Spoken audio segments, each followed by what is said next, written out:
Dalam rangka menyiapkan lulusan yang kompeten dan berkualitas, Ikatan Alumni Universitas Negeri Malang dengan bangga mempersembahkan pembekalan calon wisudawan Universitas Negeri Malang.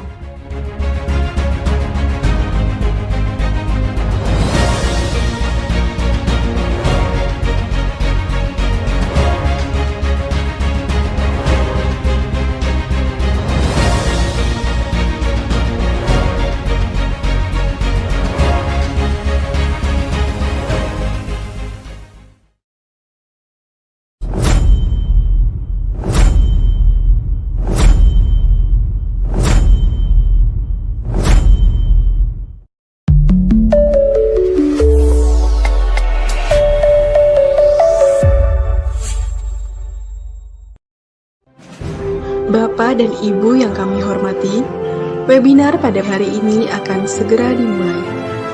Kepada moderator, kami persilakan.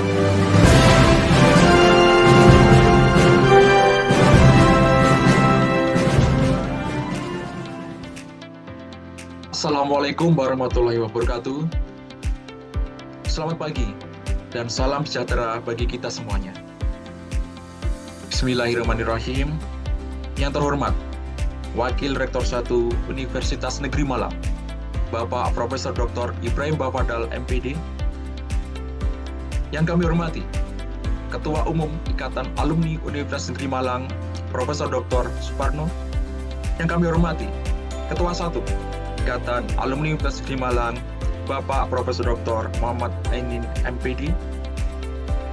Yang kami hormati, Sekretaris Jenderal Ikatan Alumni Universitas Negeri Malang, Ibunda Dr. Anda Haji Fatmawati, para panitia dan tim pelaksana, dan para narasumber yang kami muliakan, para peserta calon wisudawan yang kami banggakan, serta seluruh hadirin yang kami hormati. Alhamdulillah, puji syukur kita panjatkan kepada Allah SWT karena berkat rahmat dan karunia-Nya kita dapat bersama-sama pada pagi hari ini mengikuti acara pembekalan calon wisudawan Universitas Negeri Malang periode ke-133 dengan tema yang sangat relevan, yaitu peningkatan daya saing lulusan melalui Agile Mindset di era disrupsi. Pada kesempatan yang sangat berarti ini, kita akan mendapatkan wawasan dan pembekalan yang sangat berharga, yang tentu akan sangat berguna bagi para calon wisudawan dalam mempersiapkan diri menghadapi dunia kerja yang semakin dinamis. Sesuai dengan tema kita hari ini, kemampuan beradaptasi menjadi kunci penting dalam meraih kesuksesan di era disrupsi. Saya Andika, pagi ini akan memandu jalannya acara sebagai MC. Berharap dengan pembekalan yang akan diberikan oleh para narasumber terbuka, kita semua dapat menambah wawasan dan mempersiapkan diri dengan lebih matang dalam menghadapi tantangan ke depan. Sumber daya manusia ya, yang punya jiwa, punya sifat, punya karakter, itu agile mindset, yaitu pola berpikir yang fleksibel, pola berpikir yang inovatif, pola berpikir yang selalu memperbaharui, ya, pola pikir yang selalu adaptif dengan segala sesuatu yang terjadi di sekitar kita. Ini merupakan tuntutan dari era disrupsi. Insya Allah nanti wisudawan setelah diwisuda 2 minggu lagi oleh Bapak Rektor akan segera menghadapi masyarakat, akan terjun ke masyarakat, di mana masyarakatnya itu adalah masyarakat era disrupsi yang seringkali yang saya tadi jelaskan apa sebenarnya karakteristik masyarakat era disrupsi ini, ya.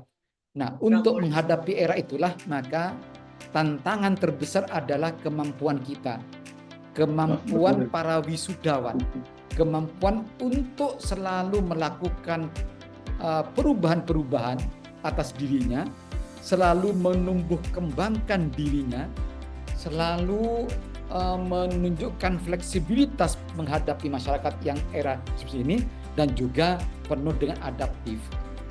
Karena itulah saya berpikir tema kali ini sangat baik untuk kita ikuti dengan sebaik-baiknya sejak awal sampai akhir.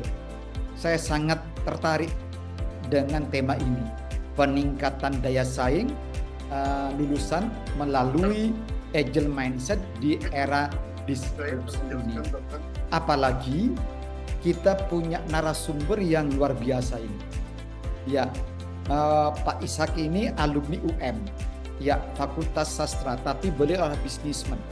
Ya, beliau ini bisnismen dan sekaligus sejak tahun 2021 akhir atau 2022 awal beliau diminta oleh UM untuk menjadi anggota Majelis Wali Amanah UM. Jadi beliau ini sebenarnya pendidik, ya pendidik, alumni Fakultas Sastra UM, tapi juga terjun di dunia bisnis dan sekarang juga membackup UM dengan kedudukannya menjadi anggota Majelis Wali Amanah. Demikian juga Bapak Nendi dan juga Pak Aan ini. Ini adalah bisnismen muda yang nanti insya Allah dalam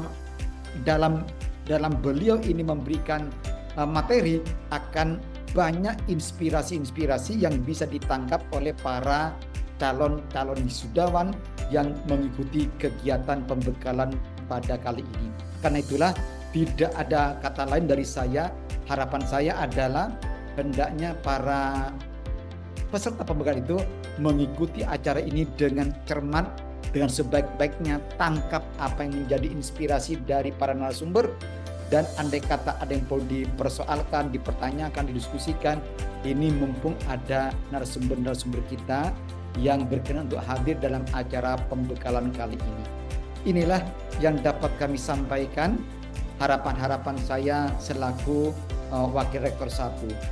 Mumpung masih ketemu sejenak, saya sampaikan, begitu juga banyak program-program kami di bidang pendidikan dan kemahasiswaan yang ingin menghantarkan mahasiswa kami menjadi lulusan-lulusan yang semakin berkualitas. Kami menata program magang berdampak. Kami mengembangkan magang-magang industri yang berkualitas. Kami lagi mengembangkan program-program sertifikasi bagi mahasiswa. Apakah itu skema P1, P3 maupun juga internasional. Dan kami juga menyelenggarakan program-program kelas internasional. Ini semua adalah dalam rangka apa? Untuk menghasilkan lulusan UM yang berkualitas. Lebih-lebih ditambah dengan program-program yang dicanangkan oleh IKUM. Ini saya kira gayung bersambut menjadi program selama perkuliahan dan setelah juga nanti lulus dari perkuliahan. Terima kasih banyak, selamat bagi para peserta, juga selamat bagi para narasumber, terima kasih banyak, dan juga selamat bagi IKUM yang pada hari ini menyelenggarakan kegiatan pembekalan calon wisudawan untuk angkatan atau periode ke-133. Tentu ada kurang lebihnya, kami mohon maaf yang sebesar-besarnya. Kami akhiri. Assalamualaikum warahmatullahi wabarakatuh.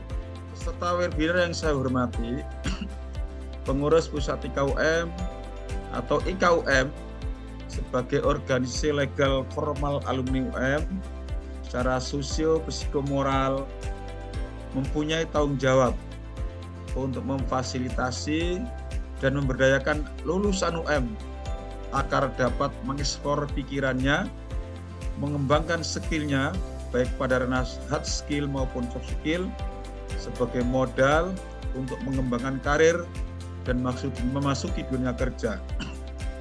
Banyak program dan kegiatan pengurus pusat IKUM untuk memfasilitasi dan memberdayakan alumni UM agar dapat mengembangkan karir dan memasuki dunia kerja. Misalnya kampus hiring and recruitment, job fair, baik secara virtual, online maupun luring atau offline, program mahasiswa wirausaha expo, scholarship expo untuk kuliah S2 dan S3 dalam negeri maupun luar negeri berbeasiswa, dan berbagai jenis pelatihan lainnya termasuk pembekalan calon wisudawan yang secara rutin dilaksanakan oleh pengurus pusat KUM. Para peserta webinar calon wisudawan yang saya banggakan, pengurus pusat KUM sudah memiliki pengurus wilayah atau daerah. KUM di berbagai wilayah atau daerah. Oleh karena itu, saudara dimohon bisa bergabung ke grup PW atau pengurus daerah, termasuk masuk di grup PA, di mana saudara berdomisili. Hal ini dimaksudkan agar terjalin komunikasi, silaturahmi, dan terbentuk networking dengan para senior yang sudah berkarir, terutama yang terkait dengan pengembangan karir dan dunia kerja.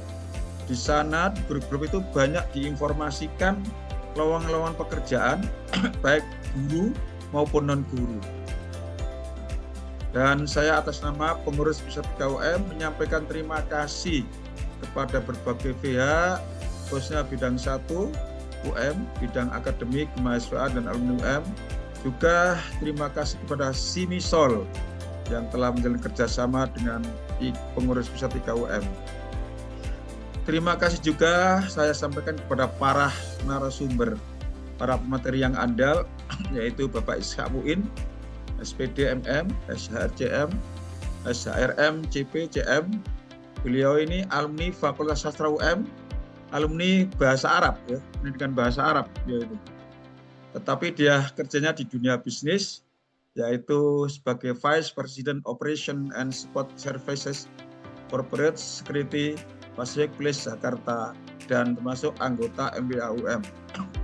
Juga terima kasih kepada Bapak Nendi Fernandi Ramadan dari Country Heads Manager Simisol, kepada Bapak An K. Prestia SPD MBE, alumni IPA UM, founder at technisia.id, personal coach for corporate professional trader BNSPRI. Juga terima kasih kami sampaikan kepada pemandu webinar kita pada pagi hari ini, Bapak Andika Bagus Nur Rahma Putra, SPD. Mengakhiri sambutan ini, kami pengurus pusat KUM berpesan kepada para calon wisudawan, jagalah nama baik alma mater saudara tercinta Universitas Negeri Malang, tunjukkanlah kepada masyarakat, inilah lulusan UM. Jangan tunjukkan sebuah pertanyaan, inikah lulusan UM? Tujuannya berbeda, nuansa maknanya. Atas nama pribadi dan pengurus IKUM, tidak lupa mohon maaf atas kekurangan kami dalam menyelenggarakan kegiatan ini. Semoga kegiatan ini bermanfaat bagi kita semua, khususnya bagi para calon wisudawan UM, untuk mengembangkan karir dan masuk dunia kerja. Dan dengan mengucapkan Bismillahirrahmanirrahim, pembekalan calon wisudawan UM periode ke-133 dengan tema peningkatan daya saing lulusan melalui agile mindset di era disrupsi secara resmi kami nyatakan dibuka. Selamat mengikuti pembekalan. Assalamualaikum warahmatullahi wabarakatuh.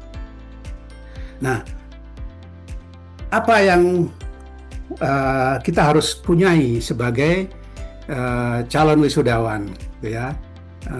Jadi supaya kita mempunyai daya saing, maka, dan ini saya sangat yakin dengan Universitas Negeri Malang ini kurikulumnya sudah adaptif, fleksibel, dan sudah disesuaikan dengan kebutuhan industri 4.0.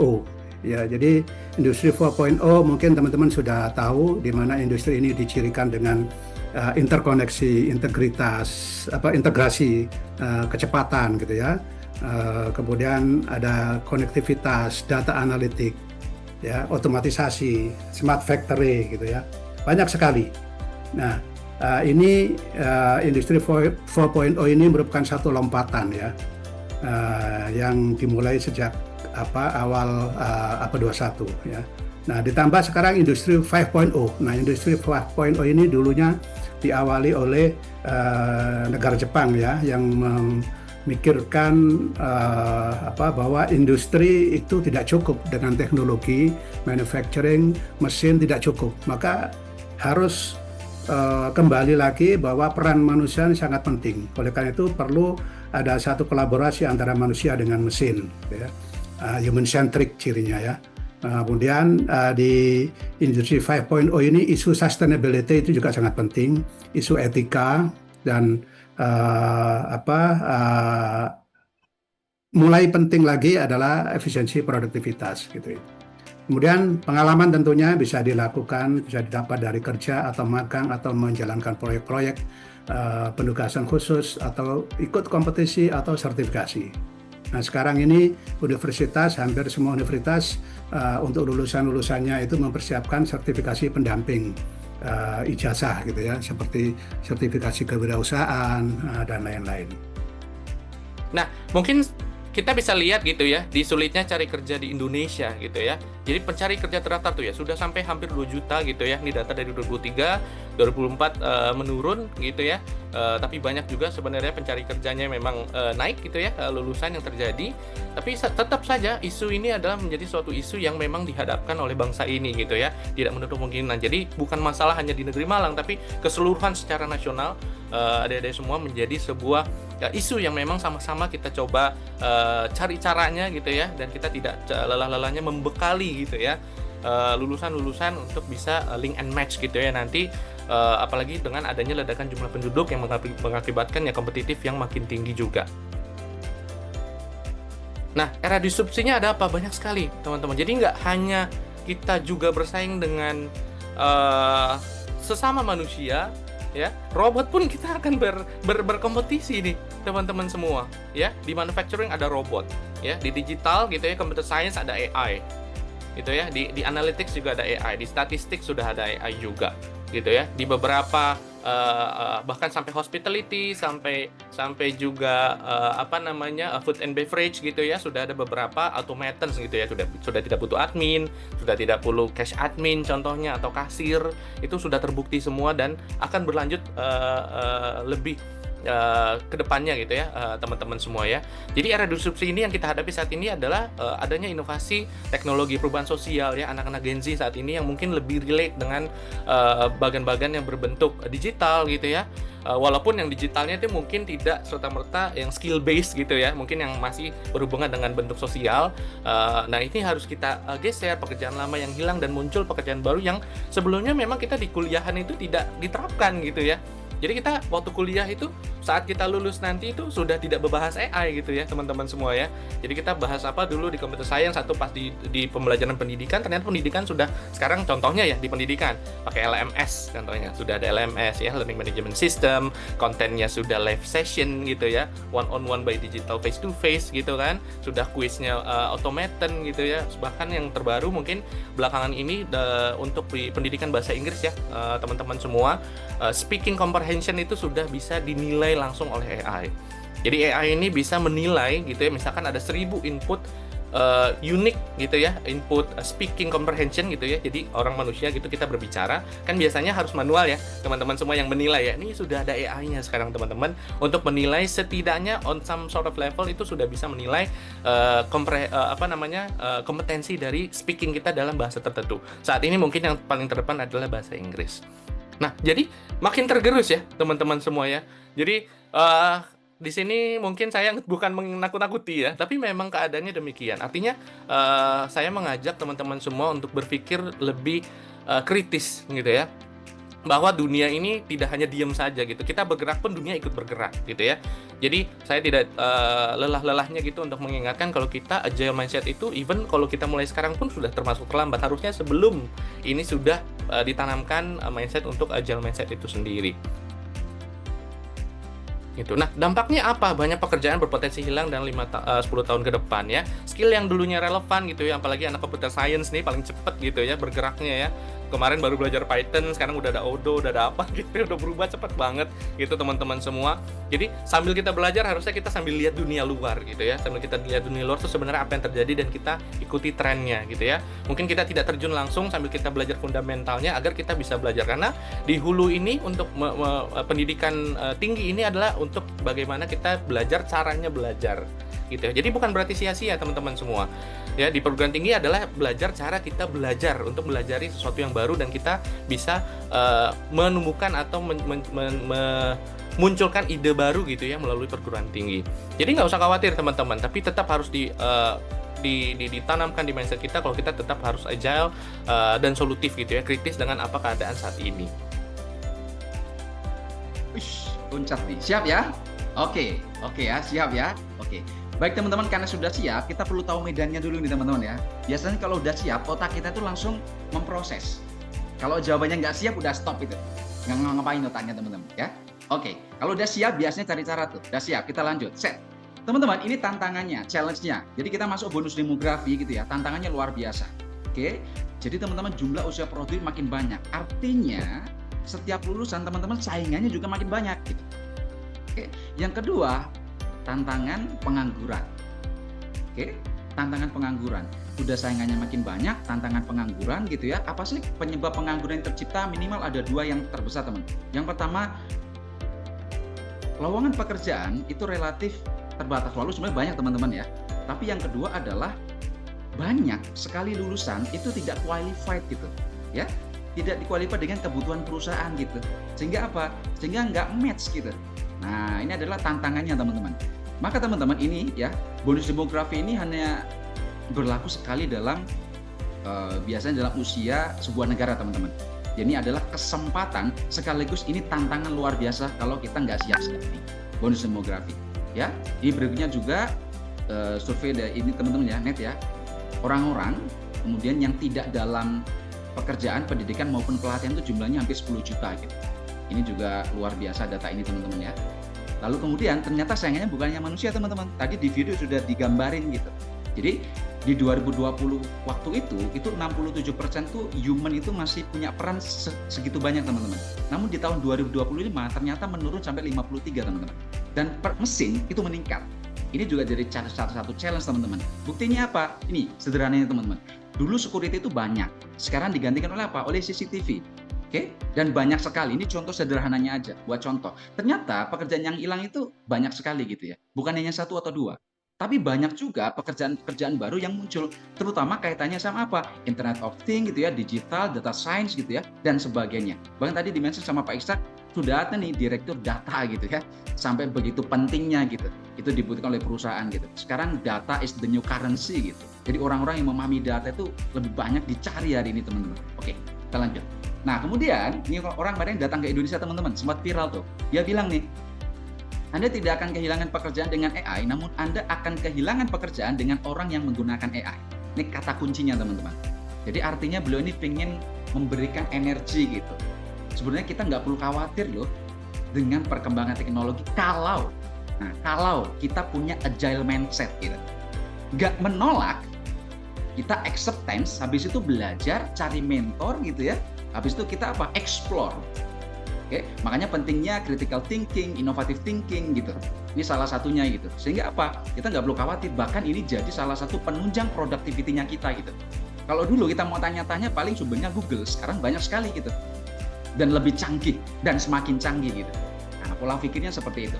Nah, lalu apa yang harus disiapin? Oke ya, kita lanjut. Ini dia teman-teman ada strategi untuk level up. Oke ya, strategi untuk level up.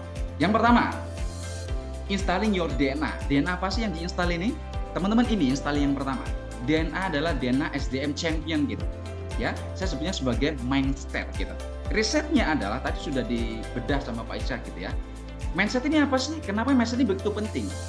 Mindset kita sering sebut sebagai pola pikir. Karena ketika pola pikir kita tepat teman-teman, pola pikir inilah yang bentuk perilaku kita dalam bekerja, dalam beraktiviti, melakukan aktiviti, dalam melihat cara pandang terhadap pekerjaan. Sehingga apa? Ini memicu hasil gitu. Oke, makanya teman-teman, ini riset dari Carol S. Dweck itu selama 30 tahun hanya ada 2 macam tipe manusia nih. Ada fixed mindset atau growth mindset gitu. Dan ternyata teman-teman, ini pengaruhnya luar biasa terhadap melihat sesuatu gitu. Kalau orang fixed mindset lihat sesuatu itu teman-teman, itu biasanya dia cenderung langsung gampang nyerah, gitu ya. Melihat orang lain sukses, boro-boro dia belajar, dia maunya nyinyir teman-teman. Itu cirinya tuh. Tapi kalau orang growth mindset teman-teman semakin di challenge gitu ya, dia semakin pengen untuk belajar gitu. Apalagi nih, fresh graduate nih masuk dalam pekerjaan, kadang-kadang kan sering diuji tuh sama senior gitu. Kalau orang fixed mindset, dia bilang gini, oh senior kurang ajar nih, ngerjain gue nih. Tapi kalau orang growth mindset, cara pikirnya beda. Oh, senior ini memberikan kesempatan buat saya untuk terus bertumbuh. Cakep, gitu ya. Cara pandangnya beda. Nanti hasilnya beda. punya dapat banyak kesempatan. Ya, kita lanjut. Steve Jobs juga bilang, inovasi itu hanya bisa dibikin gitu ya. Itu orang yang punya karakteristik sebagai leaders gitu dan a followers gitu. Ya, bukan a follower, dan membedakan. Jadi inovasi hanya dibikin oleh orang yang punya mindset sebagai pelaku, bukan sebagai korban. Inovasi hanya bisa dibikin atau lebih mudah dibikin oleh orang yang punya growth mindset daripada fixed mindset. Bagaimana penerapan growth mindset dan agile mindset ya, dapat berbeda dalam konteks pendidikan dasar menengah tinggi? Bagaimana masing-masing level pendidikan dapat berkontribusi pengembangan kedua mindset. Nah, ini sebenarnya Mas Radius juga sedang memfokuskan ya pada growth mindset dan agile mindset. Silakan Pak An. Oke, jadi kalau gampangannya teman-teman ya, kalau cara pandang growth mindset itu seperti ini. Misalkan teman-teman ada satu sendok garam gitu ya. 1 sendok garam itu saya masukkan yang pertama adalah di 1 gelas. Kira-kira kalau diminum teman-teman rasanya gimana ya? Ayo, rasanya gimana teman-teman? Ketika loncat teman-teman. 1 sendok garam dimasukkan dalam 1 gelas air gitu. Seret, kemudian diminum. Rasanya gimana? Halo? Asin ya? Sepakat ya? Oke, sip. Yang kedua teman-teman, 1 sendok garam kemudian sekarang saya masukkan ke dalam danau gitu. Ya. Danau yang lebar itu saya masukin. Rasanya gimana? Ayo. Rasanya gimana teman-teman? Sama-sama 1 sendok garam, sekarang yang kedua saya masukkan ke dalam danau. Tetap tawar ya, nggak kerasa ya. Nah, itu sebenarnya gambangan sederhana cara pandang temennya, pengaruh mindset gitu. Jadi kalau pada saat penerapan growth mindset ini, kalau cara pandangnya sudah tepat, itu sebenarnya di segala level gitu ya, mulai dari pendidikan dasar, menengah sampai pendidikan tinggi, itu sangat membantu gitu. Minimal apa? Minimal kita itu acceptance gitu terhadap perubahan yang terjadi atau tantangan yang ada gitu. Hari ini gitu ya, ada tantangan yang pertama perubahan kurikulum. Mungkin kalau misalkan di pendidikan seringnya ya. Nah, mungkin sekarang kurikulumnya masih tetap tuh kurikulum merdeka. Oke. Sebelumnya kurikulum 13, sekarang kurikulum merdeka. Sekarang ada lagi tuh pendekatan deep learning gitu. Oke. Itu aja sudah ramai teman-teman. Tapi kalau misalkan kita sebagai guru gitu ya, punya cara pandang yang growth mindset, kita melihat sesuatunya itu kita acceptance dulu tuh. Oke, hari ini ada perubahan. Kita terima dulu. Setelah kita terima, kita buka diri nih, open. Growth mindset itu biasanya lebih open dia, melihat sesuatu sebagai kesempatan untuk mengeksplor dan memperkaya khasana gitu. Itu yang pertama. Terus bagaimana sih cara untuk memperkuat growth mindset ini? Yang kedua adalah karena pengaruh lingkungan. Makanya penting teman-teman untuk bergabung dengan komunitas yang produktif gitu. Oke, misalnya teman-teman tertarik pada bidang apa? Kira-kira sudah ada komunitasnya nggak ya? Sudah ada asosiasinya nggak ya masuk di bidang itu? Yang berikutnya adalah teman-teman punya mentor, penting sekali. Jadi punya mentor, punya coach gitu ya. Jadi misalkan teman-teman di bidang menulis misalkan gitu ya, atau di bidang mengajar. Kira-kira siapa ya di Indonesia ini tokoh mengajar yang paling oke siapa? Saya carilah gitu. Kalau bisa saya baca bukunya, punya karya nggak ya? Saya baca bukunya. Kalau bisa ketemu sama orangnya. Kalau bisa kolaborasi sama yang bersangkutan gitu. Itu salah satunya. Itu yang bikin apa? Membuat kita itu menjadi punya kesempatan buat level up gitu. Oke, jadi yang pertama selain pola pikir tadi diibaratkan gitu ya, cara pandang ya. Kalau misalkan tadi fikir mindset itu melihat garam itu jadi masalah, jadi fokusnya di garamnya dan rasa asinnya gitu. Tapi kalau growth mindset pandangannya lebih luas gitu. Sehingga apa? Ketika itu dimasukkan masalah yang sama, ketika cara pandang kita lebih luas gitu ya, itu nggak akan mengganggu fokus ke dalam masalah, tapi kita lebih punya banyak kesempatan untuk cari solusinya gitu. Karena kita nggak fokus pada masalah itu. Seperti halnya kalau misalnya kita kasih titik hitam di buku putih gitu ya, itu kalau fixed mindset fokusnya ke titik putih. Tapi kalau growth mindset fokusnya apa? Ke bagian yang lebih luas gitu. Sehingga apa? Dia nggak gampang gupuan gitu ya, nggak gampang aduh gimana, nggak gampang panik kayak gitu. Kalau katanya moderator tadi gitu ya. Tapi kita dari mana dulu? Acceptance, bisa melihat lebih tenang gitu ya. Kalau kita punya lingkungan yang mendukung, punya mentor yang kasih arahan gitu ya, itu maka akan membuat kita proses pertumbuhan dan level up-nya lebih signifikan gitu. Mungkin itu Mas Moderator. Terima kasih. Nah baik, sebagai rasa terima kasih kami kepada para narasumber, kami akan sampaikan sertifikat.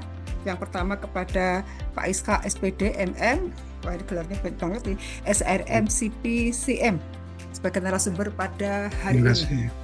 Terima kasih Pak Iska. Sebetulnya kami sudah ingin memasang Bapak itu sudah lama, tapi baru kemarin kita ketemu di Jakarta itu. Sehingga saat inilah saatnya ya Pak Iska menjadi narasumber. Dan terima kasih sekali. Mungkin lain kali juga akan kami minta lagi. Insya Allah Ibu. Yeah. Terima kasih banyak. Terima kasih kembali. Berikutnya sertifikat kami sampaikan kepada Mas Nendi Firnandi. Terima kasih banyak, Bu. Ya, terima kasih kerjasamanya ya Mas Nendi. Mudah-mudahan ini awal yang baik dan juga ini merupakan upaya kerjasama kita dengan Simisol, Simisiv ini dalam rangka mencerdaskan anak bangsa juga. Terima kasih Mas Nendi. Kami tidak bisa memberikan apa-apa kecuali sertifikat ini. Ada kesempatan yang sangat baik juga untuk kami. Mudah-mudahan bisa bermanfaat dan insya Allah kami akan support selalu, Bu Fatma. Iya. Terima kasih juga Mbak Difta ya. Nanti terus support karirnya IKUM Simisol ya. Terima kasih. Ya, timnya Mas Nendi dan Mbak Difta, juga Mbak Okta yang pada siang hari ini tidak bisa gabung tapi ada di belakang layar. Kemudian juga Mas Aan yang selalu setia menjadi narasumber kami rutin ini, yang tidak bisa nolak dari tugas yang kita berikan kepada Mas Aan. Dan biasanya Mas Aan memang kami pasang di sesi akhir karena metodenya atraktif sehingga mereka supaya tidak ngantuk gitu ya. Nah ini jos sekali nih Mas Aan. Terima kasih Mas Aan ya. Nanti Mas Aan juga pada tanggal 12 ya. Yang ke Ponorogo tanggal 12 ya? Iya, 12. Ya, jadi narasumber offline di Ponorogo, ada temu alumni di sana dan juga webinar. Nah, adik-adik yang sekarang ini mengikuti acara ini silahkan nanti hadir di Geraha Gus Dur ya. Nanti gratis hadir ke sana, nanti ada narasumber yang lain selain Mas Aan. Jam 9 di Geraha Gus Dur. Ya, yang diselenggarakan oleh IKUM daerah Jombang. Nah, nanti Mas Aan kami ajak serta ke sana offline. Berikutnya Pak Andika, tidak lupa juga kita bagai sertifikat ya. Nanti kan ini bermanfaat untuk kenaikan pangkat, kegiatan lain-lain ya. Walaupun saya yakin sudah setumpuk sertifikat yang sudah diterima oleh Pak Andika. Tapi ini dari KUM akan sangat mewarnai ya pengalaman kegiatan yang dilakukan oleh Pak Andika. Terima kasih. Iya. Terima kasih Bapak Ibu sekalian. Saya tutup dengan pantun ya. Saya tidak mau kalah sama Pak Andika. Main gitar pakai senar. Cakep. Senarnya putus, membuat frustrasi. Saya berharap pada peserta webinar, portal karir IKUM harap diikuti. Mantap. Yang kedua ya, punya mantan namanya Ani, punya teman namanya Budi. Pembekalan IKA menarik hati. IKUM selalu di hati alumni. Sekian Pak Andika, saya serahkan waktunya. Wassalamualaikum warahmatullahi wabarakatuh. Waalaikumsalam warahmatullahi wabarakatuh.